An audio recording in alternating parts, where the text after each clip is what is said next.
पृथ्वी की गतियाँ। बहुत बहुत स्वागत है दोस्तों एक और नई वीडियो में। हम लोग इस वीडियो में देखेंगे पृथ्वी की गतियाँ, जो क्लास 6 का जियोग्राफी का चैप्टर है।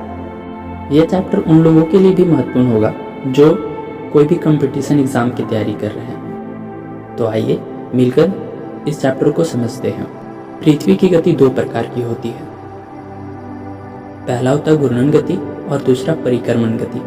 पृथ्वी अपने अक्ष पर जो चक्कर लगाती है उसको घूर्णन गति कहते हैं, और वहीं पृथ्वी सूर्य के जो चारों तरफ घूमती है उसको परिक्रमण गति कहते हैं। पृथ्वी का अक्ष एक काल्पनिक रेखा होता है जो इसके कक्षीय सतह से 66.1/2 डिग्री का कोण बनाती है। वह समतल जो कक्ष के द्वारा बनाया जाता है उसे कक्षीय समतल कहते हैं। ये आप सभी लोगों को पता होगा, पृथ्वी सूर्य से प्रकाश प्राप्त करती है। पृथ्वी का आकार गोले के समान है, इसीलिए एक समय में सिर्फ इसके आधे भाग पर ही सूर्य की रोशनी प्राप्त होती है।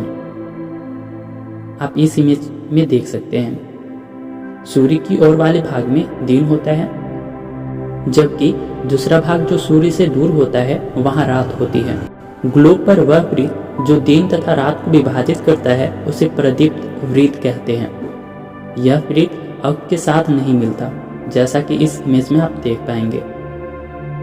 पृथ्वी अपने अक्ष पर एक चक्कर पूरा करने में लगभग 24 घंटे का समय लेती है।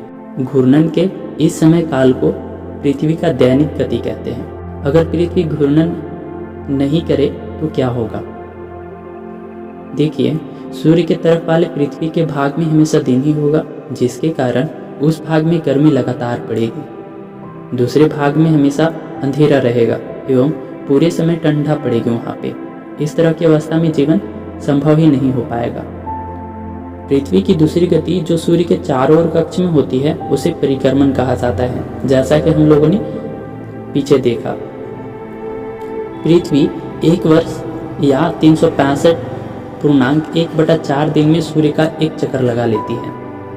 हम लोग एक वर्ष 365 दिन का मानते हैं तथा सुविधा के लिए 6 घंटे को इसमें नहीं जोड़ते हैं। 4 वर्षों में प्रत्येक वर्ष के बचे हुए जो 6 घंटे होते हैं वो मिलकर 24 घंटे के बराबर हो जाते हैं, यानी कि एक दिन के बराबर।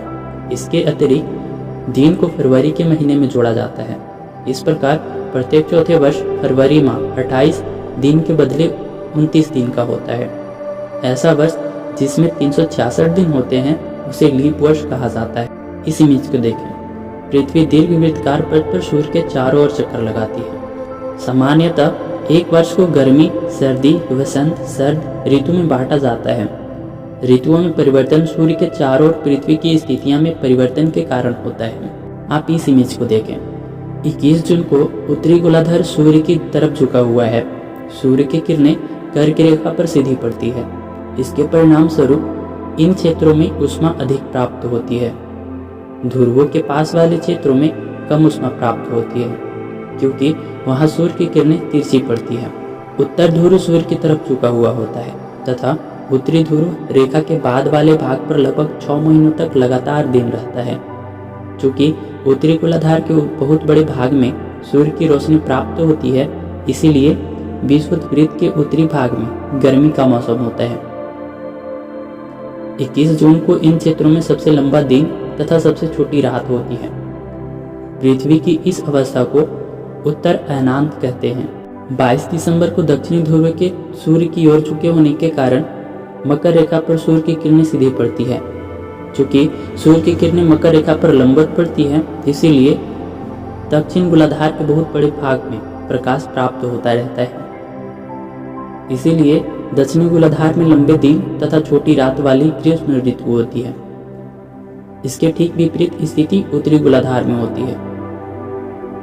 पृथ्वी की इस अवस्था को दक्षिणी अयनांत कहा जाता है। 21 मार्च एवं 23 सितंबर को सूर्य की किरणें विषुवत वृत्त पर सीधी पड़ती है। इस अवस्था में कोई भी ध्रुव सूर्य की ओर नहीं झुका हुआ होता, इसीलिए पूरी पृथ्वी पर रात एवं दिन बराबर होते हैं। इसे विषुव कहा जाता है। 23 सितंबर को उत्तरी गोलार्ध में शरद ऋतु होती है, जबकि दक्षिणी गोलार्ध में बसंत ऋतु होती है।